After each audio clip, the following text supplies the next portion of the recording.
Bonjour à vous tous, bienvenue dans cette nouvelle vidéo. Aujourd'hui, nous allons parler de OSINT. Alors, OSINT, c'est en vogue à l'heure actuelle au niveau de la cybersécurité. On va dire qu'en fait, c'est des plateformes, c'est des méthodes en fait pour faire de la social engineering. Donc, quand on veut faire de la social engineering, donc je vous rappelle, la social engineering, c'est en fait d'essayer de trouver des informations sur une personne, une entreprise, un groupe. Voilà. En fait, le but, c'est d'essayer, avec ces plateformes-là, de trouver toutes les informations relatives, comme je vous dis, soit une personne, soit une entreprise, sur Internet, via les réseaux sociaux, ce qui a été publié, ainsi de suite. Mais ça peut être aussi de la recherche. Ça peut être de la recherche via des fonctions particulières de Google sur des documents, voilà. Donc on imagine vous recherchez des documents contenant le mot de passe admin ou administrateur par exemple, ben vous pouvez demander à Google de le chercher pour vous. Donc en fait Google c'est un outil quand il est exploité au maximum de ses possibilités peut vous permettre en fait quasiment de pas faire du hacking, mais de trouver des informations qui peuvent être pertinentes. Alors, OSINT, ça veut dire Open Source Intelligence. Donc, en fait, ça regroupe un ensemble de techniques et d'outils qui permettent de collecter des renseignements sur une personne, une entreprise, une situation économique dans un pays, et ainsi de suite. Alors, les outils OSINT. Donc, il existe des centaines de logiciels dédiés à l'OSINT. Ils permettent de regrouper des informations, de collecter de la donnée sur une personne. Attention, cependant, le meilleur des logiciels restera votre cerveau. Hein. Donc, c'est bien beau d'avoir un outil, si on ne sait pas s'en servir, ben on se fait mal, quoi. En fait, globalement. Hein.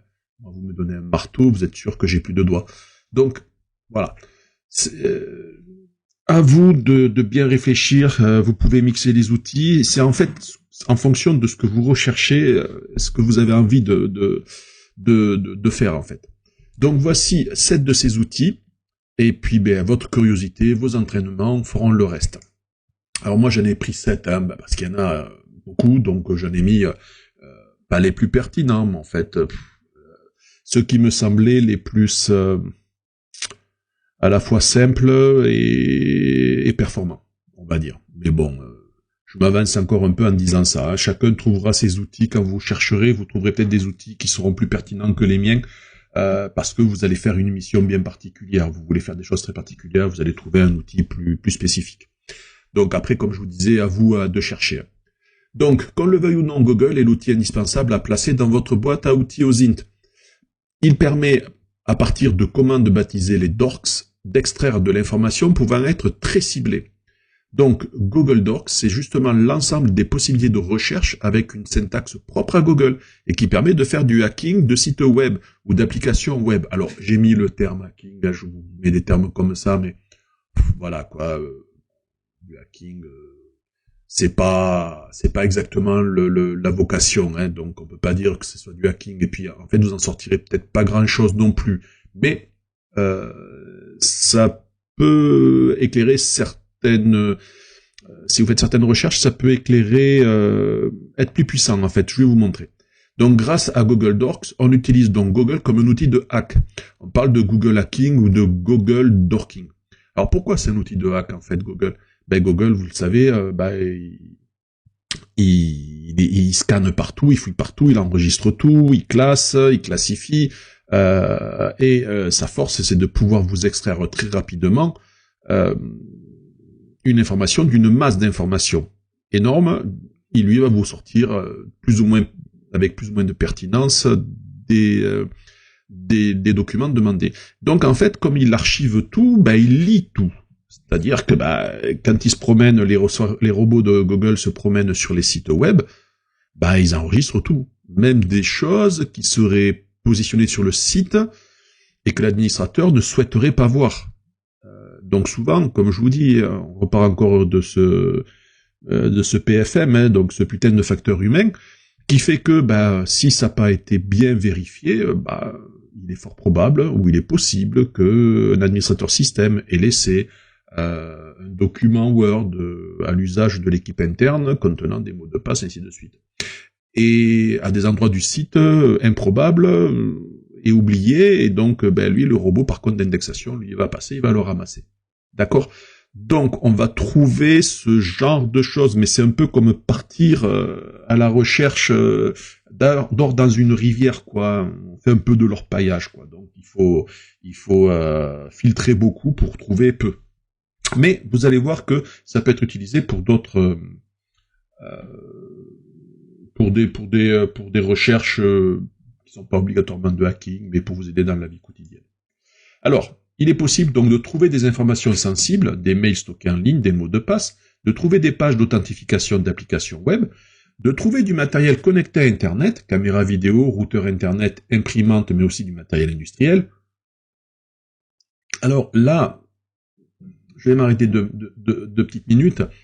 Le matériel connecté à Internet, donc ces objets connectés, souvent comme les caméras, les détecteurs ça peut être des détecteurs de présence connectés, ça peut être une chaudière connectée, ça peut être une climatisation connectée. Le niveau de sécurité est excessivement faiblard. Souvent les gens se contentent de brancher, de laisser des mots de passe par défaut. Ce qui veut dire qu'en fait, c'est du matériel très facilement trouvable.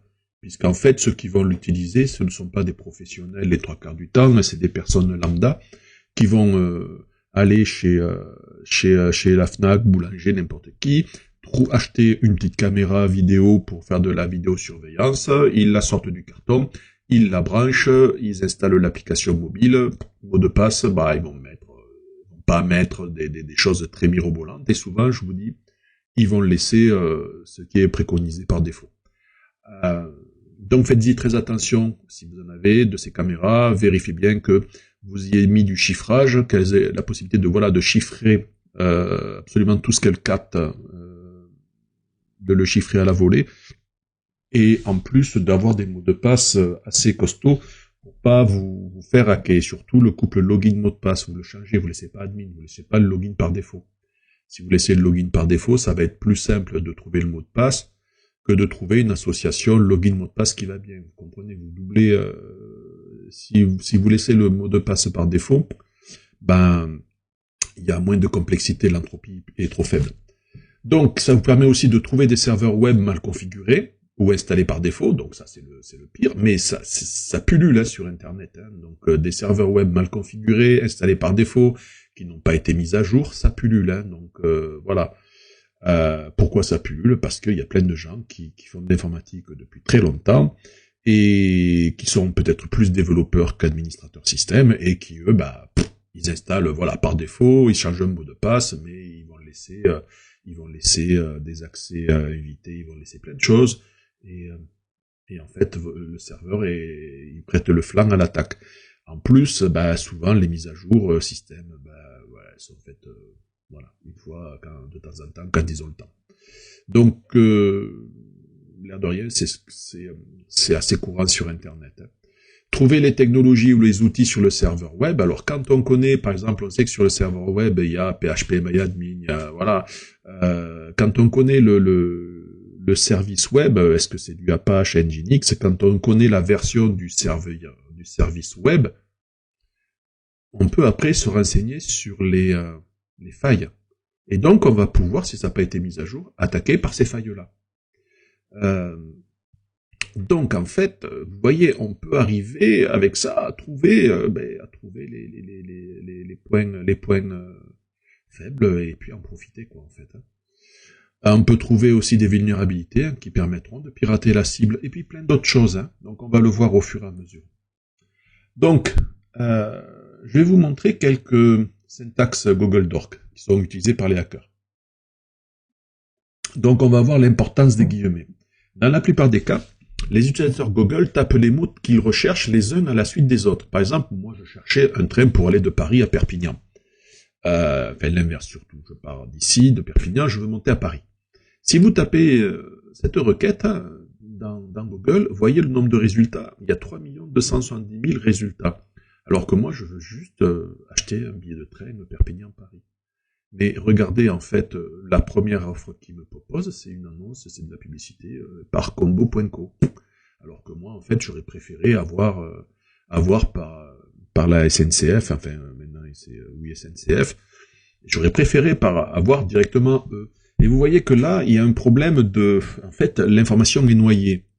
En fait, Google Google ne trouve pas. C'est pas un outil qui trouve, c'est un outil qui cherche. Et il vous renvoie 36 000 trucs. Mais il n'est pas pertinent, dans ce cas-là, il n'est pas pertinent sur la réponse. Donc, plein de retours, mais voilà, quoi, mon retour pertinent n'y est pas. Donc, dans les 3 premiers résultats, le 3e correspond à horaires. C'est pas ce qu'on recherche. On recherche le billet. Maintenant, si on met des guillemets, billet de train Perpignan-Paris. Et là, dans ce cas-là, avec la même recherche, vous voyez, on est tombé à 48 800. Hop là. 48 800 résultats. Donc déjà, on commence à limiter. Alors, comment ça va fonctionner? Ça, en fait, dans ce cas, on remarque que les premiers résultats correspondent à ce que l'on recherche, c'est-à-dire un billet. Mais c'est lui chercher billet, quoi, en fait, mais pas obligatoirement billet de train. Donc, qu'est-ce qui s'est passé? Pourquoi j'ai moins de résultats avec les guillemets? Donc, sans les guillemets, Google va remonter toutes les pages qui contiennent le mot billet, ou bien le mot train, ou bien le mot Paris, ou bien le mot Perpignan, ou bien les 3, mais en général, ou 4, mais voilà. C'est pas très efficient. Sur Internet, il y a donc des centaines de milliers de pages qui sont candidates. Ben là, vous avez vu, c'était même des millions. Et Google les remonte toutes en les triant au passage pour espérer que vous trouviez votre bonheur dans tous ces résultats. Donc en fait, c'est ce que je vous dis, c'est que Google cherche, mais c'est pas Google. Google n'est pas un outil qui trouve par défaut. Il cherche. Et il vous renvoie le résultat de ce qu'il a recherché. Et avec pas énormément de pertinence. Donc avec les guillemets, c'est différent. Google ne va remonter que les pages qui contiennent tous les mots. Billets de train Paris et Perpignan. Et qui sont accolés les uns aux autres, ou juste séparés par une ponctuation. Donc là, dans ce cas-là, il y a beaucoup moins de résultats. Et on est à peu près sûr que c'est plus ciblé. Donc je vous ai mis tous les mots billets de train. En fait, le 2 n'y est pas. Hein. Ils vont l'enlever de la recherche. Ça, c'est des mots avec trop peu de caractères. Ils savent que bon, c'est pas des mots pertinents dans la recherche dans ce cas-là. Hein. Le 2, voilà, vous auriez mis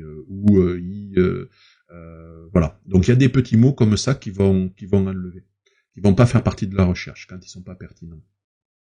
Le ou, par contre, pardon, je me trompe, je vous ai dit ou, mais le ou serait pertinent. Mais le voilà. Donc, et là, dans ce cas très précis, il y a beaucoup moins de résultats. Ces résultats sont moins ciblés et correspondent mieux à ce que vous recherchez. Les guillemets permettent donc de rechercher précisément toute chaîne de caractères. Maintenant que l'on a compris l'importance des guillemets dans Google Doc, on va voir les autres principales syntaxes possibles. Et vous allez voir que les autres, elles sont beaucoup plus ciblées. Alors, Google Doc cite cette commande-là, hein, la commande de cite. Donc, cite permet de rechercher dans tout un site web et uniquement celui-là. Donc, voici par exemple un exemple. Donc, ça, c'est un site que j'ai fait pour j'enseigne en BTS SEO. Et donc, voilà. Donc là, j'ai un site qui sert pour les étudiants et pour les enseignants. Donc, si je fais site .btsseo.org, les 5 résultats ne correspondent qu'à mon site. Tous les autres sites du web du monde sont ignorés. Donc, cette syntaxe ne permet donc de ne cibler qu'un seul site. Et là, si vous voyez, en fait, le résultat qu'on a, hormis la pub, bon, effectivement, on tombe donc sur mon site. Voilà. Donc là, on peut faire des recherches que sur un site. Après, on a InTitle. InTitle permet de rechercher des mots dans le titre de la page. Donc, par exemple, voici quelques exemples. Hein. Si vous faites InTitle, Netgear Configuration Manager Logging, cible les configurations de routeurs Netgear qui sont en ligne. Allez, là, ça commence à être un peu moins, un peu plus sexy le truc. C'est-à-dire que là, on peut commencer à affiner dans les titres des pages. Donc, par exemple, la seconde ligne, Piol Admin Console, ben là, on cible les serveurs Piol DNS filtrant.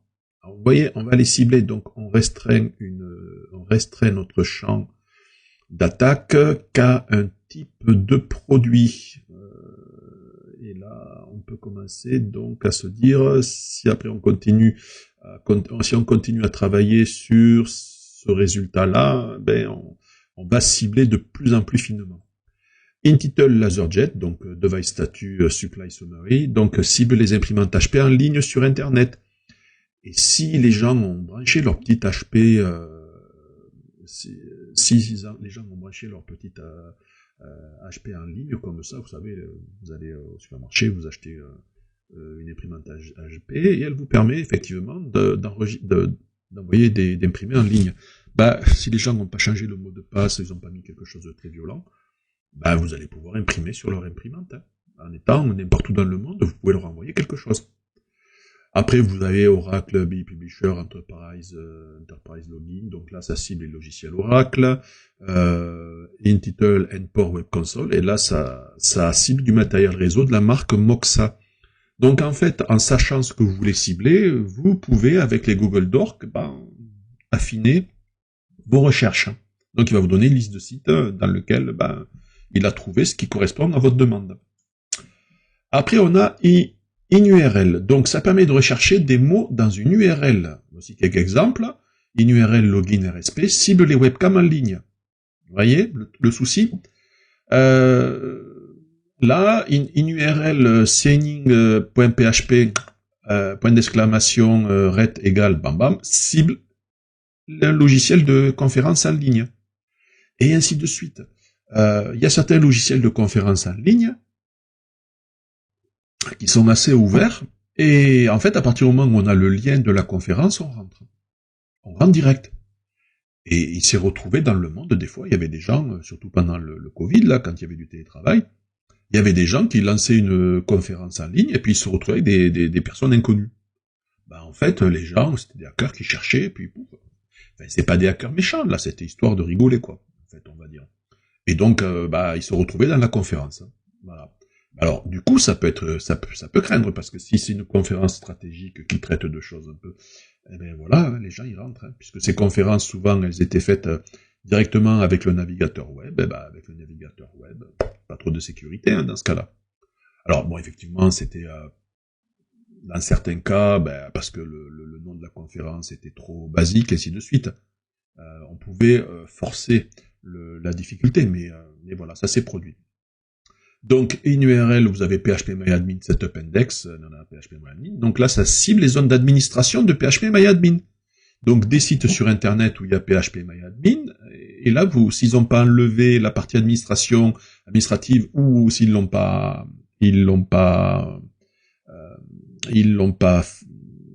complexifié au niveau du login du mot de passe. Voilà, vous imaginez tout ce qui peut se passer. Vous avez WordPress aussi qui a la partie administration qui, tant qu'on ne la supprime pas, elle est là. Il y a beaucoup de gens qui installent leur outil WordPress et puis après qui font qui font un petit peu la config via l'outil la partie du code qu'on doit supprimer.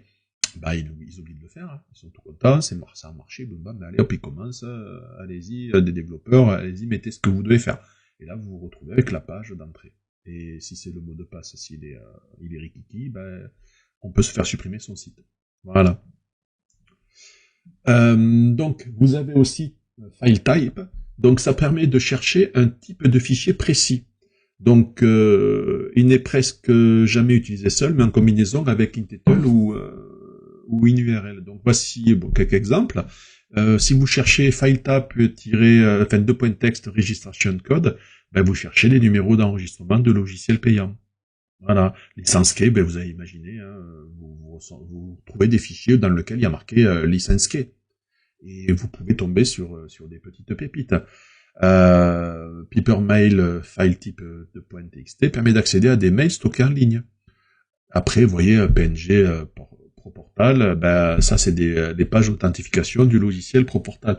Donc c'est quelques exemples. Hein. Bon, alors tous ces exemples, attention, moi c'est pas moi qui les. Là je les ai trouvés, j'ai trouvé des exemples, j'ai fait un copier-coller, je les ai pas tous testés. Donc est-ce que c'est tout? Non, il y a d'autres syntaxes, mais bon voilà, on a vu les plus utilisés. Donc pour aller plus loin, vous pouvez consulter la page Wikipédia anglaise, plus complète que la française. Donc la française elle existe, mais bon. Elle a été, tout n'y est pas, tout n'a pas encore été traduit. Donc vous pouvez aller voir sur Wikipédia, donc Google Hacking. Hein. Vous aurez un gros paquet de syntaxes qui sont dans les Google Docs. Hein. Donc Google, voyez, vous peut être un outil qui va vous aider à éplucher ce qui est vulnérable sur le web. Donc faites attention. Alors ça va vous permettre à vous de tester vos propres sites. On est d'accord. Hein. Du coup, le but c'est connaissant l'outil, vous allez essayer de voir s'il y a des choses qui sont accessibles à tout le monde via le web. Alors, d'autres exemples de Google Docs. Maintenant qu'on a la syntaxe des principaux filtres que nous pouvons appliquer, donc on peut combiner. Par exemple, si vous avez intitleindexof.env, vous trouvez des mots de passe de base de données MySQL. Là ici, la deuxième c'est pareil, hein, mais et ainsi de suite. Mail password, mot de passe de compte mail ou SNMP. Si vous cherchez Yocam INURL 8081, vous cherchez des caméras en ligne. Voilà. À vous après de tester tout ça. Donc pour aller plus loin, donc vous pouvez utiliser le logiciel qui s'appelle DocMe. DocMe, en fait, lui, c'est une petite plateforme qui va vous faire utiliser de façon plus simpliste les fonctions Doc. Hein. Ou alors vous avez un script shell Fast Google Docscan que vous pouvez passer pour voir si votre site est vulnérable aux injections SQL. Je vous ferai un petit topo sur les injections SQL. Donc voilà. Pour ceux qui savent, voilà, vous avez qui connaissent les injections SQL et qui utilisent SQL, vous pouvez vérifier que votre site en fait n'est pas sensible. Donc en synthèse, en fait, il existe des centaines de d'orques différents qui permettent de transformer Google en moteur de recherche de vulnérabilité et d'informations très sensibles. Vous trouverez aisément sur Internet donc les listes complètes, voilà. Et surtout, en fait, comme je vous ai dit, c'est vous et votre cerveau qui allez créer vos propres dorks en assemblant les mots-clés. Et aller un peu plus loin dans l'apprentissage. Après, un autre outil qui permet de chercher des informations soit sur des personnes, soit sur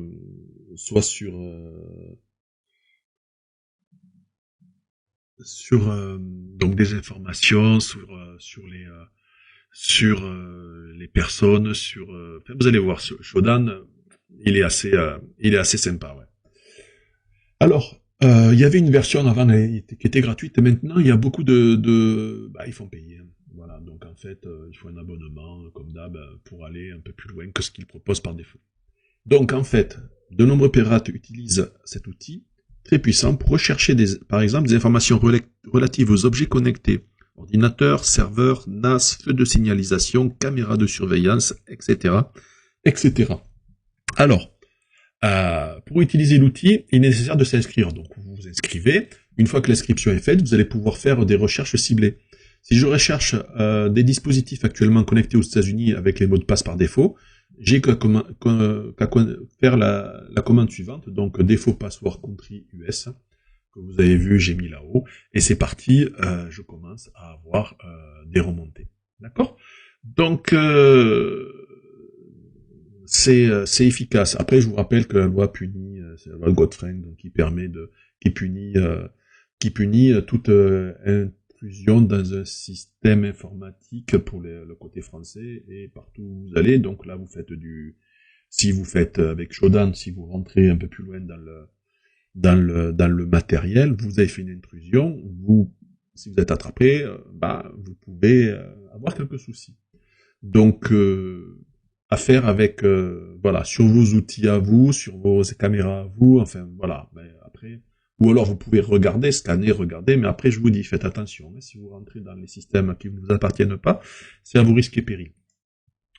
Donc, on peut affiner encore plus la recherche grâce à des filtres additionnels qu'on peut acheter chez Shodan. Voilà. Donc en fait, il faut acheter. Et alors, c'est que les filtres additionnels, bien sûr, hein, c'est les plus intéressants. Voilà. Donc, si vous êtes une personne responsable d'un système pour l'administration d'une compagnie ou d'une entreprise, donc vous pouvez utiliser Shodan afin de vous assurer que votre système est correctement protégé. Sinon, si vous êtes un consultant en sécurité informatique et qu'une entreprise vous mandate pour vérifier que ces systèmes soient OK, vous achetez Shodan et puis après En fait, c'est dans le cadre professionnel. Après, vous l'utilisez dans le cadre professionnel. Voilà. Alors, vous avez des exemples de recherche. Donc, au niveau basique, par exemple, les sites qui requièrent HTTPS, vous pouvez chercher, bon, qui ont le mot Apache. Vous voyez, donc vous avez plusieurs exemples qui sont dans Shodan, et après, ben, vous utilisez. Hop là, pardon. Et vous utilisez, donc là, je vous laisse regarder, hein, vous voyez, bon, il y a plein de petits trucs. Vous trouverez plein d'exemples plus, on va dire, plus poussés que les miens, hein, qui vous amènent à la limite du hacking, enfin, voilà. Donc, à faire, comme je vous dis, hein, faites attention, c'est vous vous engagez en faisant ça. Si on vous retrouve, si vous ne protégez pas suffisamment, vous pouvez, selon qui vous claquez, vous pouvez vous retrouver avec quelques petits soucis. Voilà, donc à faire avec parcimonie. Donc je vous ai pas mis les filtres les plus rock'n'roll, à vous de chercher si vous êtes intéressé. Donc, Shodan, c'est utilisé par des chercheurs en sécurité, des pirates pour rechercher des dispositifs mal sécurisés et en prendre le contrôle à l'aide de juste d'un navigateur. En effet, bon, beaucoup d'appareils, par défaut, hein, vous les branchez, la combinaison login mot de passe sont souvent par défaut, tels qu'admin ou admin 234, enfin, voilà. Donc, bah, du coup, Shodan sera passé, testé, à trouver, et puis il vous le propose. Alors au début, lui, en fait, le créateur du site, lui, en fait, il avait fait ça pour dire aux entreprises, attendez les mecs, protégez. Alors il avertissait en disant, ben, il faudrait que vous protégiez. Et puis, en fait, il se rendait compte que les gens protégeaient rien. Il a dit, ben, puisque c'est comme ça, ben, je vais afficher, et puis après, au bout d'un moment, vous en aurez marre et vous vous protégerez. Voilà. Donc, le créateur du site a ainsi repéré qu'il était possible de trouver et se connecter à un système informatique gérant un barrage hydroélectrique en France.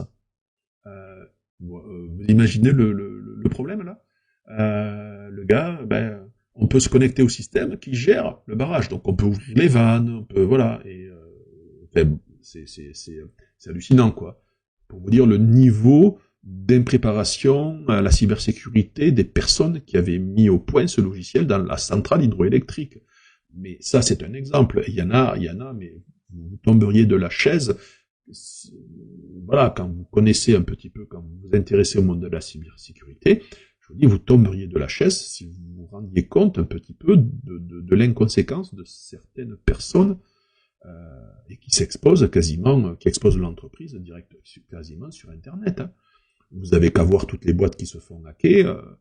Voilà, Facebook, je sais pas, c'est un serial, il s'est fait hacker par, je sais pas le nombre de fois, mais on se dit, mais c'est pas possible, quoi. Les gars, c'est que des développeurs qui n'ont aucune connaissance en cybersécurité, où il n'y a pas d'administrateur système, ou alors les administrateurs système, c'est des pompes, quoi.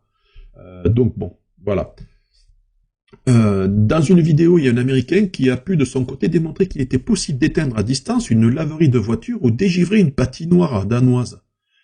Imaginez, vous êtes la patinoire, les Danois, là, ils ont une petite patinoire, et puis boum, allez, on va dégivrer le truc. Ils vont se poser des questions, ils vont croire que c'est tout leur système qui est en carafe, alors qu'en fait, c'est juste quelqu'un qui est rentré dans leur système informatique et pas dans le système de réfrigération. Imaginez aussi pareil, la laverie de voiture, le propriétaire, il a rien compris, quoi. C'est quoi ce bordel? Et du coup, ben, il a dû incriminer le fournisseur d'électricité, quoi. En 2013, oui, parce que l'outil Shodan, il est pas de hier, hein.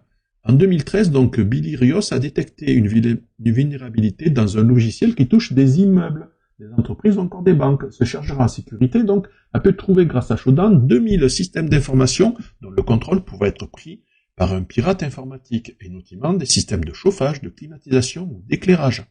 Sachez que certains chercheurs aussi ont démontré que les voitures récentes qui sortent là avec de l'informatique partout, elles sont vulnérables. Et il y en a un, il avait fait le test, il avait éteint carrément le moteur d'une BM qui roulait, quoi. On peut couper la clim à distance. Je vous parlerai de tous ces objets connectés qui sont vulnérables, mais sachez aussi que, en fait, quand vous regardez, vous vous dites, tiens, par exemple, je vous donne un exemple, mais j'y reviendrai cet exemple dans une autre vidéo. Si vous êtes curieux, vous posez la question, comment les capteurs de pression fonctionnent? En fait, vous avez sur la valve de votre voiture, vous avez un petit dispositif qui teste la pression et qui l'envoie à un contrôleur. Mais on est d'accord que c'est pas filaire l'histoire, parce que là, vous voyez pas un fil qui est branché à la sortie de votre valve de gonflage et qui va quelque part. Donc, c'est soit Bluetooth, soit par Zigbee, mais c'est des ondes. Le plus cocasse dans l'histoire, c'est que les gens qui fabriquent ce genre de choses ne le protègent pas, parce qu'ils se disent, bon, ben, de toute façon, à quoi ça sert? Ben, ça sert que, en fait, ça peut se capter très simplement. Et donc, en fait, imaginez, vous avez un convoi présidentiel qui passe en ville, quelqu'un s'amuse à envoyer l'information comme quoi les pneus sont dégonflés, c'est-à-dire à zéro. Certaines bagnoles, en cas de perte soudaine de pression, elles s'arrêtent. Alors imaginez dans le cas où le convoi présidentiel est constitué que de voitures qui réagissent comme ça, et dans lequel le système de transmission, comme les autres, ces petites valves, on se comprend bien, ces petites valves qui coûtent que dalle à faire, vous imaginez bien qu'ils ne se sont pas emmerdés en recherche et développement, de payer des gens pendant des semaines à trouver un protocole sécurisé. Donc ils mettent des protocoles communs, courants, basta quoi. Donc les voitures, vous mettez des petits émetteurs, c'est pas grand chose en plus, vous avez des outils qui existent sur internet, qui vous permettent en fait d'envoyer des signaux en fonction de la cible et ce que vous recherchez. Et là, qu'est-ce qui va se passer? Imaginez que les voitures présidentielles, elles s'arrêtent toutes. Dans un rayon de 100 mètres, là, vous faites tout arrêter. Ben, ils peuvent se faire attaquer. Voilà. Donc, il faut y faire vraiment, vraiment attention à tout ça. Tous ces petits objets connectés, mais je suis en train de préparer une vidéo là-dessus et vous allez être surpris de la fragilité de ces appareils connectés. Voilà, les pacemakers, par exemple, c'est du Bluetooth, mais les pacemakers, voilà, on peut intervenir sur le réglage d'un pacemaker. Hyper dangereux, quoi. Donc, le département de la sécurité intérieure des États-Unis a ainsi révélé que ces pirates avaient déjà utilisé cette faille afin d'augmenter le chauffage d'une usine située dans le New Jersey. D'autres spécialistes en sécurité ont démontré que les hackers ont réussi à pénétrer dans une voiture connectée afin de changer les indicateurs de vitesse, bloquer les freins à distance, ou encore modifier les itinéraires en cours d'un GPS. Donc, je sais pas pourquoi il y a le numéro 4. Il y a marqué 4, là. Je sais pas. J'ai dû, quand je fais la mise en page, je sais pas ce qui s'est passé. Voilà. Donc, et puis, je pourrais vous parler aussi des avions. Comment les avions savent à quelle hauteur ils sont.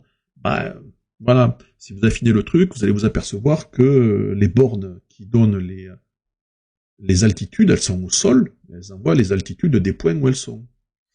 Imaginez que vous faites passer par cette borne-là et vous modifiez les altitudes. Qu'est-ce qui va se passer? Vous voyez le problème? Figurez-vous, c'est des technologies qui datent depuis très longtemps, et donc, en fait, il n'y a rien de sécure. Donc, il faut vraiment, vraiment, vraiment faire attention, quoi. Alors, je ne vous dis pas que c'est évident à faire, hein, mais on peut tout imaginer. Tous les scénarios sont imaginables. Allez, on continue. Alors, vous avez un outil qui s'appelle GeoCreepy.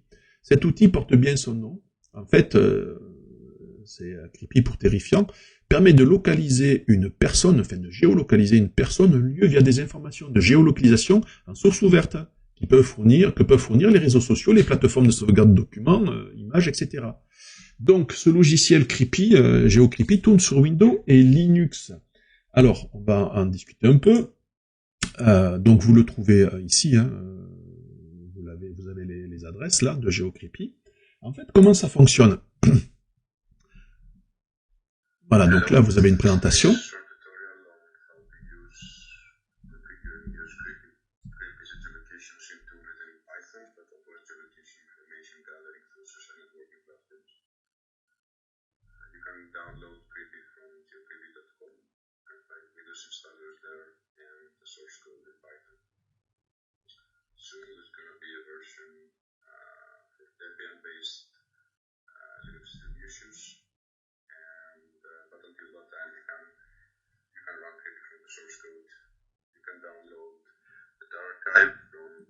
Je vais avancer un peu. En fait, vous savez quoi? Cette vidéo,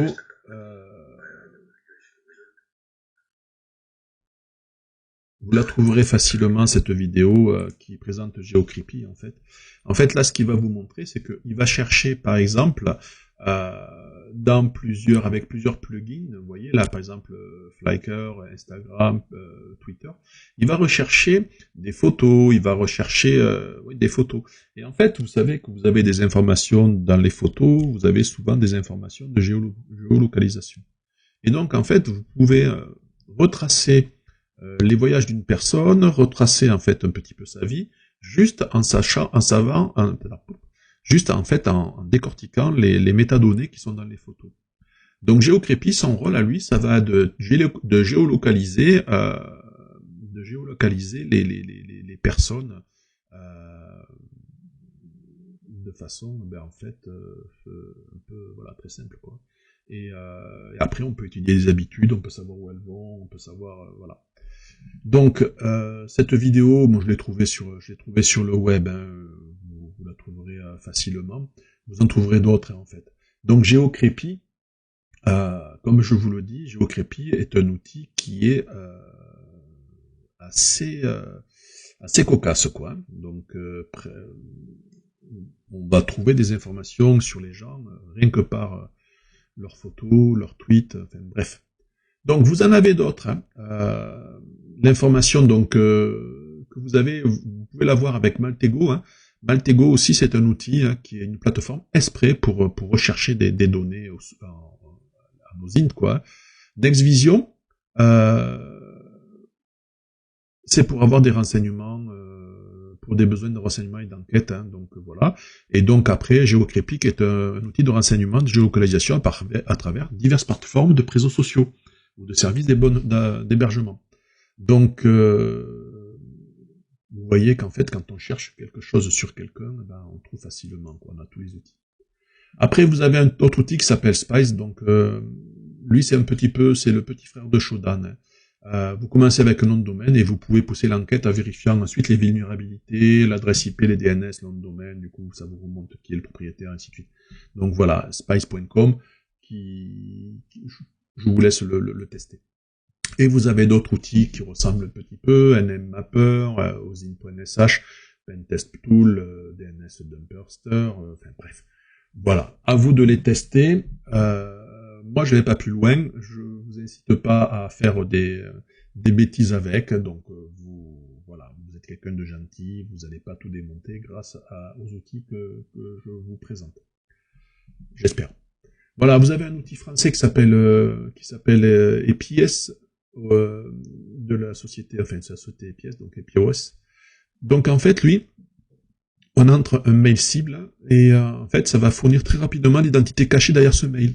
On peut savoir la date de création, son utilisation possible dans Google, l'identifiant Google, la photo, ça vous retourne la photo, le calendrier qui est collé à cette adresse, enfin bref, voilà. Donc ça, c'est un outil qui est très assez particulier. Donc voilà. Il y a une petite, j'avais mis une petite vidéo que vous trouverez, donc vous cherchez sur la robe numérique, l'épisode 56. Et là, vous avez l'interview du cofondateur de la société. Et donc, vous allez apprendre plein de petites choses. Donc, je vous laisse le rechercher. J'essaie d'aller vite dans la présentation, parce que vous voyez, là, il y a 30 minutes. Donc, vous aurez le temps de l'écouter tranquille. Donc, après, vous avez OSINT, les frameworks. Donc, OSINT Framework propose un ensemble d'outils pour lancer des recherches.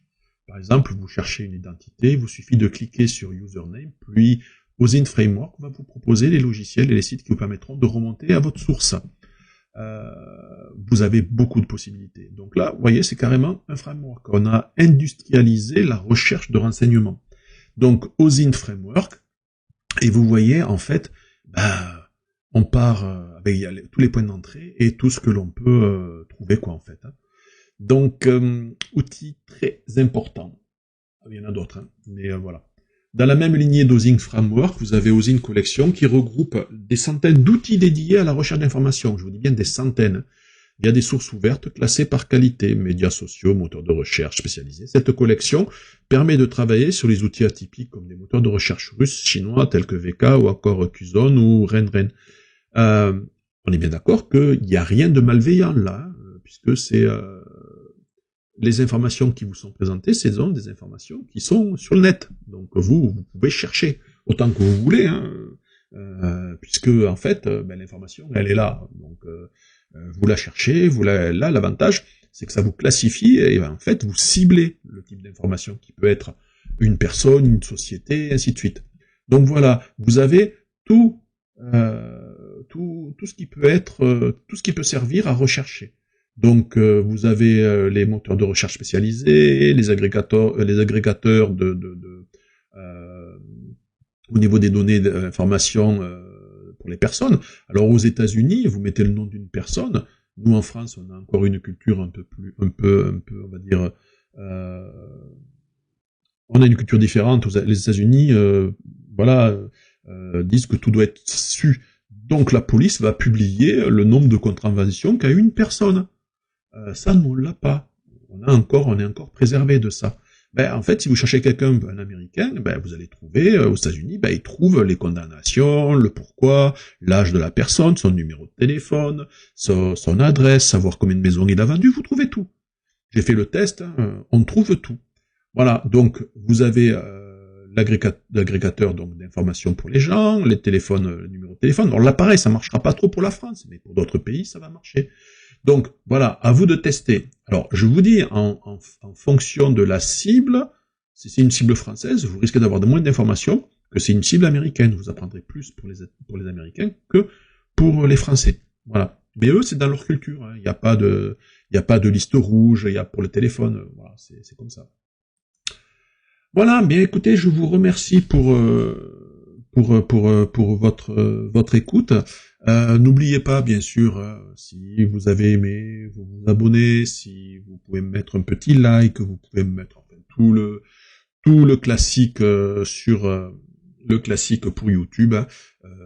Je gagne pas ma vie avec, hein. C'est juste qu'en fait, plus vous cliquerez, plus vous ferez monter les vidéos et plus de gens viendront se renseigner avec mes tutos. Voilà, merci et puis je vous dis à bientôt pour une autre vidéo. Au revoir.